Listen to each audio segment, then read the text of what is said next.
There are many new kinds of cat litter on the market. We do a grooming product for cats. We do an organic grooming foam.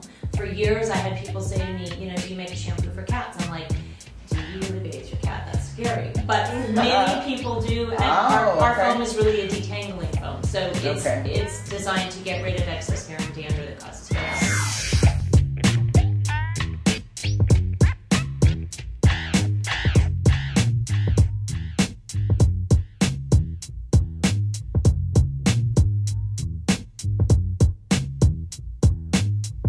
So how do you balance your work life with your home life? Because that's important, because we have to have other time.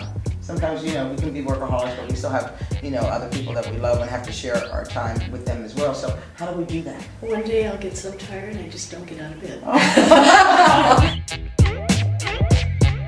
But you know what? It feels good and it's fine, and that's the way I like it. Okay. Do you ever run out of time just to do other things? If I have an extra half hour, put a card in the mail to a friend that I may not have seen because I've been so busy working. But there, you know, are small ways that you can acknowledge the people in your life that are important to you and still take care of your business. Now with you, I wanted to bring you to the table, Shamia, because I know she's been having some issues with her business. Yes. And I said, would you mind talking about those issues and coming to the table with it? Because it's important to share with other people, especially because it's a retail industry. And of course, you can learn from what she's doing as well. So let's share some of those issues that have come up with you. I think the biggest problem with me is location. I probably should have picked a different location. Okay, so that's important. Location. There's not enough foot traffic.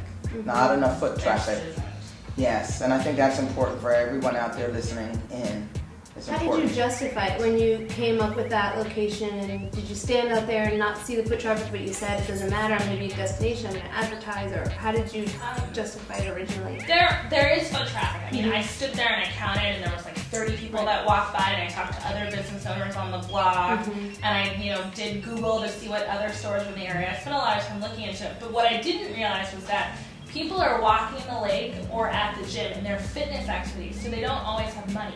Most people that are out walking their dog don't have money, and so they come by with the dog and they're, you know, jogging, and they don't stop because they're jogging. Their first priority in that area is fitness. One of the things I guess is critical to understand is that for retail, it's important to be on a retail corridor.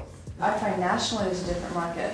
Like some places in the United States buy a certain particular product because they have large dogs that need this kind of a product, and then other markets they're more into the gift product, and it's really interesting. So it depends on what actual location. So demographics and geographic areas make up a big part of what's going to happen. I was thinking more about her store too, since it is a neighborhood store. You could also always keep the credit card information on file, so people, if they don't feel like you have to bring money, they can always maybe purchase something so we could have more of a relationship. Sure. So the concept is always be an impulse buy, so it doesn't matter if you don't have a purse with them. That's a great idea. Yeah, it is. That's a great idea. What percentage of your inventory do you think is treats? We started out at like 25% treats, and I just calculated we're about 60%, and it's due to my customers. Yeah, so that's I wonderful. have all kinds of treats that I never thought we carried because someone saw it when they were on vacation and their dog loves it. People want that familiarity. Like even I know Bailey likes this, so I'm gonna just buy that.